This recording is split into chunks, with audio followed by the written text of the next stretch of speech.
우리는 지난주 단지파의 비극적인 결말을 들었습니다. 가나안 땅을 분배받았음에도 불구하고 이 맡겨진 사명을 저버리고 쉬운 길을 찾아갈 때 결코 좋은 결과를 얻지 못했음을 보았습니다. 결국 단지파의 사명을 저버림으로 평생에 걸쳐 이스라엘 백성들은 이 블레셋 족속으로 인해서 괴로움을 받게 되는 운명이 되었다는 겁니다. 우리의 삶에도 때로는 겪어야 될 시련을 감내해야만 하는 때가 있다는 거예요. 남자는 이 군대라고 하는 시련이 기다리고 있고, 여자들은 결혼을 해서 자녀를 낳는 시련이 있을 수 있다는 겁니다. 이제 초등학교를 막 입학한 어린 자녀들은 이 배움이라고 하는 고난과 시련이 기다리고 있고요. 이제 결혼을 막 한 청년들은 처자식을 부양해야 될 시련이 기다리고 있다는 겁니다. 아마 새롭게 사업을 시작한 우리 사장님, 회장님들은 지경이 더 넓어진 그 영역 위에 직원들을 여러분 잘 부양하고 또 거래처를 열어야 될 고난과 시련, 아마 일반 직원들이 경험하지 못한 사장님만 위한 그런 고난과 시련이 기다리고 있다는 겁니다. 그렇습니다. 누구나 각자 감내해야 될 고난과 시련, 고통이 있다는 거예요. 지금 고인이 된 미국의 유명한 설교자 팀 켈러 목사는 내가 만든 신이라고 하는 책에서 공감될 만한 말을 남겨주셨는데 내용이 다음과 같습니다. 고생 없이 산 사람들은 다른 사람이 무엇으로 힘들어하는지 잘 이해하지 못하고 자기 결점과 한계를 잘 모르며 고난을 견디지 못하고 핑크빛 꿈을 꾸며 현실과 동떨어진 삶을 산다. 정말 공감되는 글귀인 것 같아요. 건강하고 유익한 고난, 시련은 우리를 성장하게 하고 성숙하게 합니다. 그러나 반대로 건강하지 못하고 유익하지 못한 고난과 시련은 그 사람의 인격을 삐뚤어지게 만들고 비인격적인 장애인으로 만든다는 거예요. 여기서 건강하고 건강하지 못하다라고 하는 것은 그 사람의 마음의 상태를 말합니다. 시련, 고난을 어떻게 자신이 받아들이느냐에 따라서 그것이 건강한 시련이 될 수가 있고, 그렇지 못한, 여러분 사람을 병들게 만들고 삐뚤어지게 만드는 고난일 수밖에 없다는 거죠. 여러분 마음의 상태에 따라서, 마음의 태도에 따라서. 예를 들면 술 주정뱅이 아버지가 계십니다. 밑에 두 아들이 있어요. 첫 번째 아들은 아버지의 그런 모습을 보고 나는 아버지처럼 절대로 술 주정뱅이처럼 살지 않을 거야 라고 하는 그런 아들이 있는가 하면, 아버지를 비방을 하지만 결국은 아버지의 삶을 그대로 닮아가는 그런 아들이 될 수 있다는 거예요. 잘못된 어머니가 계십니다. 이 어머니 아래에 두 딸이 있습니다. 매일같이 이 어머니는 아버지의 폭행을 당하면서 고난을 받고 있어요. 첫 번째 딸은 절대로 나는 어머니처럼 똑같은 인생을 살지 않을 거야 작정하고 스스로 건강한 자아상을 갖도록 노력하는 딸이 되지만, 두 번째 딸은 어머니와 같은 똑같은 남편을 만나서 또 폭력을 이어받으면서 비관적인 인생을 사는 딸이 되고 말았다는 겁니다. 지금 시련 앞에 놓여 있다라고 생각하십니까? 여러분 성장의 기회로 여기실 수 있기를 바랍니다. 지금 감당할 수 없는 고난이 있다라고 생각하십니까? 여러분 피하지 마시고 인내로서 견디실 수 있기를 바랍니다. 어떠한 고난도 어떠한 시련도 여러분 따르시다 끝나는 시간이 있습니다. 여러분 어떠한 고난도 시련도 끝나는 시간이 있어요. 아무리 무서운 조교라 한다 할지라도 그 조교가 사명을 다하면 퇴장당하는 거야. 더 이상 무섭게 못해요. 예전에 제가 군대를 갔는데요. 저 군대 갔다 왔습니다. 유격을 갔는데 빨간 모자를 쓴 그 조교가요, 얼마나 막 그냥 소리를 지르고 욕을 하는지. 또 제가 또 행정병이었거든요. 밖에 나가서 이렇게 삽이나 곡괭이 잡는 그런 게 아니라 펜대를 잡는 행정병이었는데 얼굴이 하얗다 보니까 이 조교가 저를 따로 불러가지고 여러분 뺑뺑이를 막 돌리는데 아주 죽는 줄 알았어요. 잘 뛰지도 못하고 잘 하지도 못하니까. 근데 이 조교가 얼마나 무섭게 그냥 악을 쓰고 소리를 지는지, 저만 그냥 따로 세워놓고 엎드려 뻗쳐 뒤로 돌고 와 막 이러는 거예요. 얼마나 저를 괴롭히든지. 여러분, 조교는 나를 위해 잠깐 호통을 치고 야단을 치지만 결국 내가 강하다는 것을 보여주고 내가 견디고 강해지는 순간, 때가 되면 더 이상 내 앞에서 사라지는 때가 온다는 거예요. 무슨 말입니까? 어떠한 시련도 계속해서 나를 괴롭히지 못할 것이다라는 겁니다. 무슨 뜻입니까? 모든 시련과 고난은 기한이 정해져 있다는 거예요. 고난을 성장과 성숙해지는 기회로 여기셔서 건강하고 강한 시련의 기회로 만들어내는 복된 우리 믿음의 권속들 다 되실 수 있기를 주의 이름으로 축복합니다.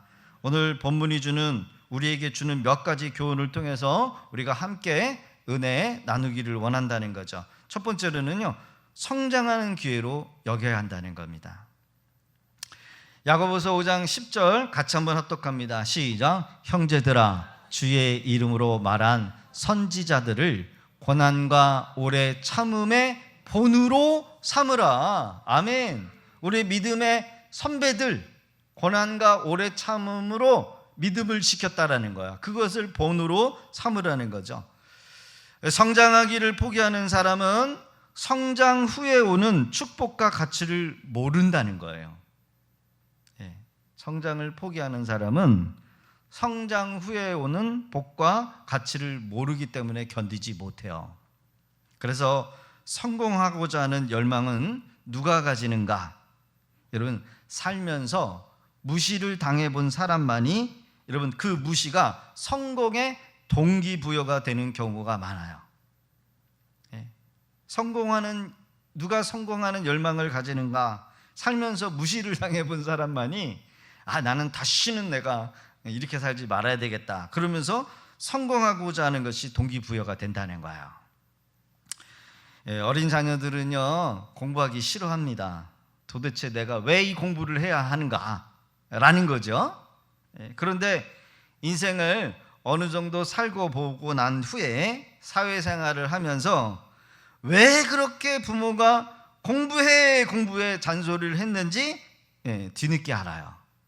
그렇죠? 일찍 차리던 아이들은 그때 정신을 바짝 차리고 새벽까지 잠자지 않고 열심히 공부하는 이유가 뭡니까? 무시를 당함으로 인한 그 동기부여가 있었기 때문이었어요. 저희 큰딸이 고등학교 때 그 학교에서 그 사회 활동을 하면은 그 점수를 주는 거가 있어서 이쪽 김포 지역에 그 비닐하우스가 많았잖아요. 거기를 가가지고 그 굳은 일을 하다가 얘가 내빼 버렸어요. 신들어가지고 도망가 버렸어요. 저는 절대로 못 도망갑니다. 어디 한번 이렇게 맥혀 있으면 도망갈 생각하지 못하고 싫어도 억지로 그걸 해야 돼. 그렇게 자라왔는데 얘는 도무지 그거를 감당하지 못하니까, 여자애다 보니까 농사 짓는 일을 한 번도 안 해봤잖아요. 도망가 버렸어요. 그때서부터 애가 철이 들어가지고 스스로 정신을 차리고 열심히 공부를 하는 이 바뀌어진 아이를 제가 본 적이 있습니다. 그래서 일찍부터 우리 자녀들 좀 이렇게 이게 힘든 거 한번 고생하게 한번 해보는 것도 중요한 것 같아요. 왜요? 내가 한번 이렇게 어려운 일을 당하고 나서 내가 내 뜻대로 내가 하는 거 원하는 거 못하면은 이렇게 고생할 수밖에 없다는 게 있다는 거를 반드시 보여줘야 돼. 신앙에 있어서 성장과 성숙은 세상에서 성공을 위한 것과는 다른 거예요. 다릅니다.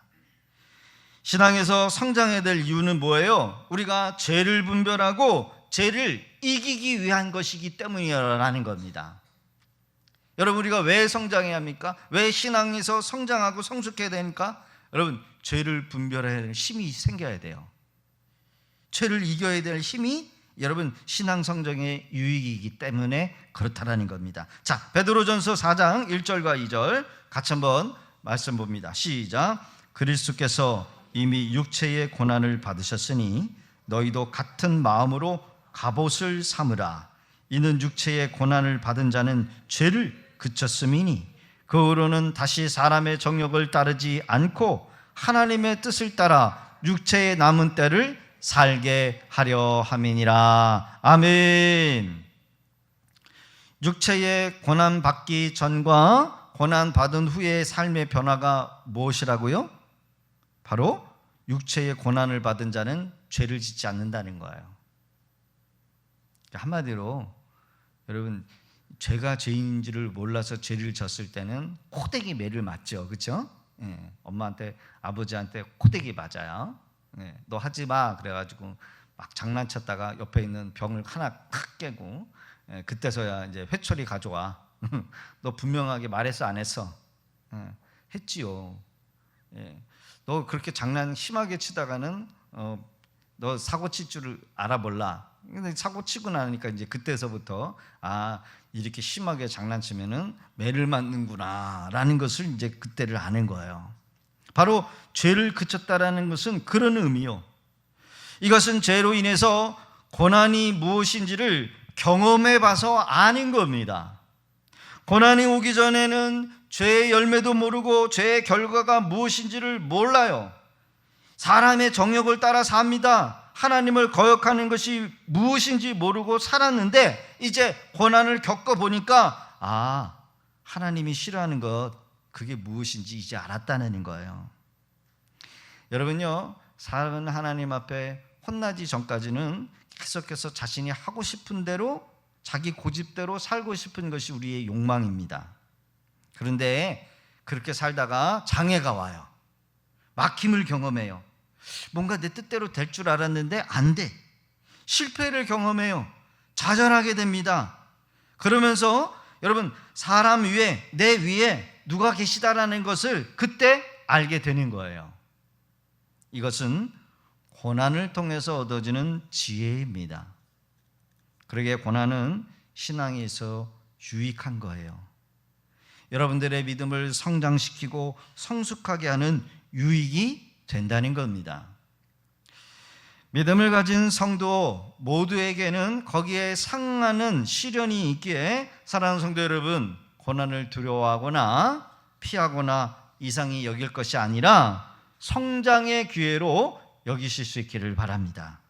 축복의 기회로 여러분 만들어 가시기를 주의 이름으로 부탁드립니다. 아멘. 고난, 시련이 올 때 그것을 어떤 기회로 여겨야 할까? 여러분, 그리스도를 본받는 것이 되어야 한다는 거예요. 그리스도를 본받아 뭐예요? 주님이 여러분 고난을 받으셨다라는 것을 기억하라는 겁니다. 예수님을 믿고 따르는 우리도 얼마든지 고난이 있을 수 있다라는 것을 각오하라는 겁니다. 베드로전서 4장 1절 너희도 같은 마음으로 갑옷을 삼으라. 갑옷을 삼으라. 여러분, 갑옷은 누가 입는 겁니까? 수영할 때 여러분 갑옷 입으면 어떻게 돼요? 물속에 가라앉아요. 축구할 때 갑옷 입고 뛰면은 여러분 축구 져요. 그렇죠? 예. 갑옷은 언제 입는 겁니까? 전투할 때. 전투할 때. 너희도 예수님처럼 같은 마음으로 갑옷을 삼으라는 거예요. 주님도 고난 받았으니 마치 전쟁에 나가는 장수가 두꺼운 갑옷으로 자신을 보호하듯이 고난에 대해서 뭐 하라는 거예요? 준비하라는 거예요. 각오하라는 거예요. 태도지요. 고난에 대해서, 시련에 대해서, 연단에 대해서 부정적인 마음으로 받으면 결코 그것이 우리에게 유익되지 않아요. 그러나 긍정적인 마음의 태도를 받으면 우리를 성량시키는 그런 유익한 것이 될 수 있다는 겁니다. 할렐루야.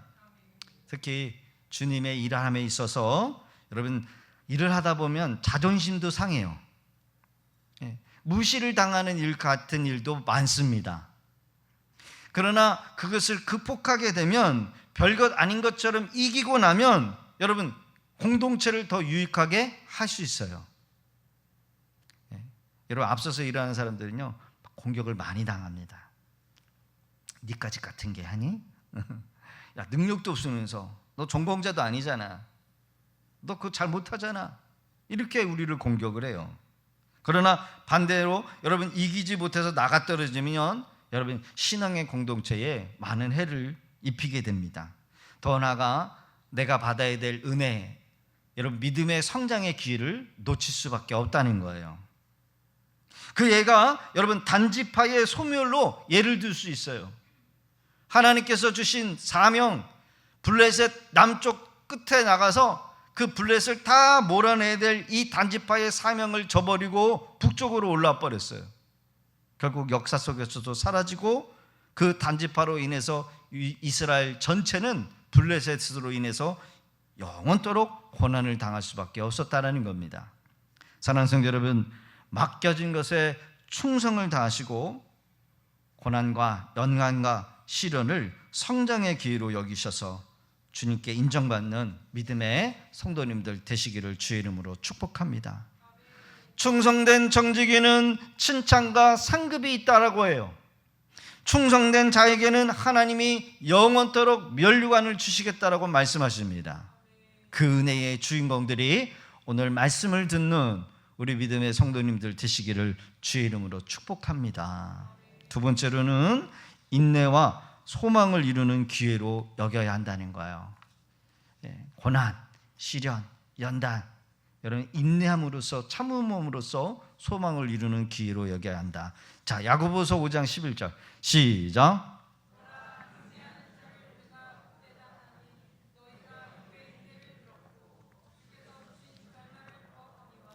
주는 가장 자비하시고 긍휼히 여기시는 이시니라. 아멘. 여러분 시련을 견디라고 하는 이유가 무엇입니까? 성장뿐만 아니라 이 고통을 통해서 여러분들의 신앙, 우리의 믿음을 더욱더 온전하고 거룩하게 하고 깨끗하게 한다라고 하는 이유가 이 안에 담겨져 있다는 거예요. 욥의 인내를 들었고, 욥이라고 하는 사람은 이 고난에, 의인이 받는 고난 중에 대명사다. 그렇죠? 고난. 고난하면 누가 생각나면 바로 욥이 생각이 나야 돼요. 단순히 욥이 고난 받은 것은 사탄과 대결해서 이긴 그런 명성을 얻게 하기 위한 여러분 기록으로 남긴 것이 아니에요. 고난 후에 영적 성장뿐만 아니라 육의 복을 받는 자였어요. 욥이 고난 후에 그가 하나님을 만나 다음과 같은 고백을 그가 한 것을 기록이 돼. 욥기서 42장 5절과 6절 시작. 내가 주께 대하여 귀로만 듣기만 하였사오나 이제 그러므로 내가 스스로 거두어 드리고 티끌과 재 가운데서 회개하나이다. 아멘. 회개하나이다. 욥은 고난을 통해서 귀로만 들었던 주님을 직접 눈으로 목도하고 경험하게 되었다는 거예요. 전에는 긴가민가 했던 자신의 신앙이 이제는 고난을 통해서 하나님을 배웠고 확실한 믿음과 신앙 위에 자신이 하나님의 살아계심을 확신했다는 거예요. 뭐를 통해서요? 고난을 통해서. 그 고난을 통해서 구원을 받고 복을 받고. 야곱이라고 하는 사람은 두려움과 의심이 많은 사람이었습니다. 거부가 되어서 고향 땅으로 되돌아가라고 하는 하나님의 말씀을 듣고 순종하여 야복강 나루에서 형 에서가 400명의 군사를 자신에게 이끌고 온다라고 하는 말을 듣고 야곱은 그곳에서 거꾸러져요. 하나님의 말씀에 순종해서 내가 다시 고향 땅으로 올라가는데 지금 상황과 환경이 뜻하는 대로 되고 있지 않아요. 그러니까 여러분, 뜻하는 대로 되지 않으니까 의심하는 거예요. 의심. 아니 400명의 군사를 왜 데리고 나한테 오고 있나? 여러분, 때린 사람은 잠 못 자요, 그렇죠? 맞은 사람은 두 다리 펴고 잠을 잔다는데 때린 사람은 두려운 거. 죄 짓는 사람은, 양심에 꺼리낌 있는 사람은 불안한 거야. 야곱은 지난 27년 전에 형 에서의 축복을 빼앗고 도주했어. 베델로. 하나님, 내게 다시 고향 땅으로 되돌아오게 하시고 나를 거부가 되게 해서 돌아오시면은 내가 하나님 앞에 드리겠습니다. 10분의 1을 구별하여 드리겠습니다라고 서운을 하고, 그대로 하나님이 그 거부가 되어서 정말 라반의 삼촌의 집에서 고생해서 이런 아내를 얻고 12명의 아들을 얻어서 돌아오는 이 중에 형 에서한테 돌아가는 이 판국의 형 에서가 400명의 군사를 이끌고 자기에게 온다라고 하는 말을 들으니까 여러분 두려운 거예요. 아니 이게 뭐지? 의심하게 돼요. 하나님을 의심하게 되고 환경의 두려움이 자신을 답답하게 합니다. 이제껏 전심으로 모은 내 모든 이 재산, 가족들 한순간에 잃어버릴 수밖에 없는 상황이 펼쳐지는 거예요. 하나님의 말씀에 순종했는데 부도일보 직전이고, 하나님의 말씀에 순종해서 시작했는데 사업이 열어지지 않고 망하기 일보 직전, 통장에는 마이너스, 카드값 막을 수 없는 상황에 이를 수밖에 없는 거였어요.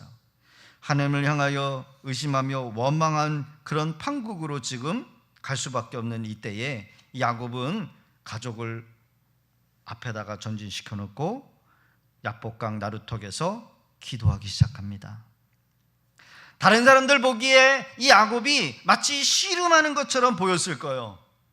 주의 사자가 야곱에게 다가옵니다. 야곱은 주의 사자를 보내주지 하지 않습니다. 자신을 축복해 달라고 붙들고 놓지 않는 거예요. 이때 천사는 야곱의 환도뼈를 걷어차 버려요. 환도뼈가 오그러집니다. 야곱은 다리를 절게 돼. 여러분, 이것은 앞으로 이것이 야곱의 장애가 되고 시련이 되고 고난이 되는 거예요. 여러분, 사람이 제대로 걷지 못해요. 쩔뚝쩔뚝거리고요. 장애인이 된 거예요. 제가 예전에 눈이 좋았는데 이제 눈이 잘 안 보여요. 맨날 앉아가지고 책만 보니까 눈이 안 보여요. 눈이 안 보이는 이 장애가 얼마나 이게 불편한지. 여러분, 눈이 안 보이는 것도 장애인데, 여러분 만약에 우리가 어떤 다른 장애를 가지고 있다라고 한다면 여러분 얼마나 불편하겠습니까? 시련이 시련. 그러나 이 시련으로 야곱은 확실한 증표가 되었다는 거예요. 야곱의 이름이 이스라엘로 바꿔줍니다. 야곱은 다리를 저는 장애를 갖게 되지만 이것이 여러분 영광의 장애요, 믿음의 확실한 증표가 되었다라는 거예요. 내가 주의 사자와 씨름하여 이겼다. 나는 축복을 받아냈다. 고통, 아픔, 시련, 여러분 시험을 참을 때 우리는 끝까지 하나님만을 의지하고 바라보고 견뎌야 될 줄로 믿습니다. 하나님을 바라는 소망이 고난을 이기는 승리의 비결이기 때문에 그렇다라는 거예요. 할렐루야. 하나님을 의지하는 것, 하나님을 바라고 견뎌야 되는 것은 하나님을 바라는 소망이 고난을 이기는 유일한 비결이다. 자, 그 증거가 시편 146편 3절로 5절의 기록입니다. 같이 한번 합독해 볼까요? 시작. 귀인들을 의지하지 말며 도울 힘이 없는 인생도 의지하지 말지니 그의 호흡이 끊어지면 흙으로 돌아가서 그날에 그의 생각이 소멸하리로다. 야곱의 하나님을 자기의 도움으로 삼으며 여호와 자기 하나님에게 자기의 소망을 두는 자는 복이 있도다. 할렐루야. 우리가 왜 고난 가운데, 시련 가운데 실패를 하는가? 그 이유가 뭐냐? 그것은 정말 우리가 의지하고 바라봐야 될 그 소망, 그 대상이 잘못되었기 때문이었다는 거예요. 시편 146편은 누구를 의지하지 말래요? 귀인들을 의지하지 말라는 거예요. 도울 힘이 없는 인생도 의지하지 마라. 어떤 인간이든 유한하다는 거예요. 한계를 가지고 있다는 거예요. 자기 앞일도 모른다는 거예요. 누가 도와주겠다, 내가 도와줄게 라고 하는 그 사람의 말 믿지 말라는 거예요. 어려운 일이 있습니까? 야, 내가 해결해 줄게. 여러분, 돈이면 다 되죠. 그러니까 여러분, 그 문제가 왜 터졌는가를 우리가 알아야 되는 거예요. 야곱의 하나님을 자기의 도움으로 삼은 자가 복이 되는 줄로 믿습니다. 할렐루야. 누구를 의지하라고요? 하나님. 하나님을 너희 도움으로 삼되, 이런 뭐라 그래요? 야곱이라고 했어요. 야곱의 하나님을 너희의 도움으로 삼아라. 여호와 하나님을 소망으로 두는 자는 복이 있다. 우리가 의지하고 바라고 소망할 분은 오직 하늘에 계신 하나님 한 분 외에는 없는 줄로 믿습니다. 시험이 닥쳐올 때, 상황과 환경이 내 뜻대로 되지 않을 때 야곱과 같이 하나님을 찾는 것 외에는 없어요. 야곱의 하나님이라 하죠. 야복강 나루에서 하나님, 나를 축복하지 아니하시면, 내게 복 주시지 아니하면 내가 절대로 당신을 놓을 수가 없습니다. 고난을, 시련을 인간적인 방법으로 해결하거나 여러분 피하려고 하지도 마시길 바라요. 인간적인 방법, 돈으로 해결하라. 여러분, 돈이면 다는 되는 줄 아닙니까? 권력 쓰고 백 쓰고 사람 의지하지 말라는 거예요. 이 문제가 무엇 때문에 찾아왔는가? 그냥 피할 게 아니라 남이 도와주겠지, 그것도 생각하지 말라는 거예요. 하나님을 찾고 하나님 앞에 물어야 합니다. 주님, 이 고난이 무엇 때문에 왔습니까? 주님, 이 문제를 어떻게 해결할 수 있을까요? 주님, 이 문제를 이길 수 있는 방법이 무엇입니까? 기도하면서 견디다 보면 나를 성숙하게 하려고 하는 것인지, 나의 모난 인격을 하나님이 다듬으시려고 하시는 것인지, 아니면 내가 잘못된 길로 가서 죄로 인해서 하나님이 회개를 요구하시는 권한인지를 알게 하신다는 거예요. 제가 답을 분명하게 드렸습니다. 그러게 여러분, 인내로 소망을 이루어내시는 은혜가 있기를 주 이름으로 축복합니다. 마지막으로는 이 고난과 시련을 통해서 하나님의 특별한 은혜를 여러분 기대하실 수 있기를 바랍니다. 따라합시다. 하나님의 특별한 은혜가 있습니다. 할렐루야. 많은 연단 속에서의 유명한 기독교 작가 켄 가이어가 십자가를 바라보라 라고 하는 그의 저서에서 다음과 같이 말을 남겼습니다. 누가 우리를 괴롭게 하든지 우리의 고통은 하나님이 뭔가를 만들어내는 원재료다. 원재료래. 조각가가 돌을 깎아 작품을 만들듯 하나님도 우리 안의 자아를 깨트려 그분의 명작으로 완성하신다. 예수님이 장차 누릴 기쁨 때문에 십자가의 고통을 참으신 것처럼 우리도 그분의 형상을 닮은 사람으로 변화될 것을 믿고 나가면 기쁨으로 고난의 길을 갈 수 있다. 고난은 하나님이 우리를 빚으시는 과정의 일부이다. 공감이 되시죠? 하나님이 우리를 깎고 다듬고, 야, 여기가 조금 튀어나왔는데, 여기가 조금 밉상인데 여기를 깎아봐. 그리고 그 고난이 끝나고 나면 작품이 나오는 거야. 더 이상 손댈 필요도 없고 독보적이어서 누구도 흉내낼 수 없는 명품이 나오는 거예요. 명작이 되는 거예요. 그러게 여러분, 고난, 시련, 연난 가운데 있다라고 생각하시면 견디실 수 있기를 바랍니다. 참아내실 수 있기를 바랍니다. 시편 119편 7절은 71절은 이렇게 고백을 합니다. 고난 당한 것이 내게 유익이라. 이로 말미암아 내가 주의 율례들을 배우게 되었나이다. 고난 당하기 전에는 몰랐어요.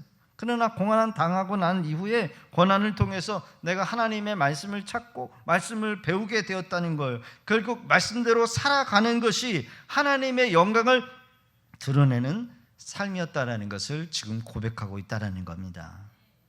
그러기에 고난은 하나님이 주실 진정한 축복, 잠시 변정하고 나타난 것이다. 여러분 이렇게 믿으시면 돼요. 되게 좋은 거 주시려고 변장해서 나타나는 시어머니가 될 수도 있고, 직장에서는 사장님이 될 수 있고, 위에 상사가 될 수가 있고, 옆집에 좀 이렇게 술 주정뱅이, 여러분 나쁜 사람도 될 수도 있고. 말씀의 결론입니다. 참된 고난의 인내는 성도를 유익하게 한다. 나를 유익하게 한다. 고난을 성장의 기회로 여겨야 한다. 그것을 참고 견딜 때 하나님께서 우리에게 주실 상급을 여러분 바라볼 수 있게 되는 겁니다. 지금 우리가 감당해야 될 나의 사명, 나의 믿음, 나의 열심을 여러분 주님은 보고 계셔요. 알고 계십니다. 여러분 어렵고 힘드시더라도 잘해 오셨습니다. 더 인내하실 수 있기를 바랍니다. 하나님이 예비된 은혜와 복이 여러분 있는 줄로 믿습니다. 시련 후에, 연단 후에 하나님께서는 특별한 은혜를 반드시 주신다는 거예요. 우리가 생각하지 못하고 상상하지 못했던 준비된 은혜, 특별한 은혜, 이번 한 주간에도 주시는 이 말씀을 부여잡고 잘 감당하고 믿음으로 더 크게 하나님 앞에 나가는 그런 우리 성도들 다 되실 수 있기를 주의 이름으로 축원합니다. 할렐루야. 이 시간 우리 주신 말씀 붙잡고 우리 함께 기도하기를 원해요.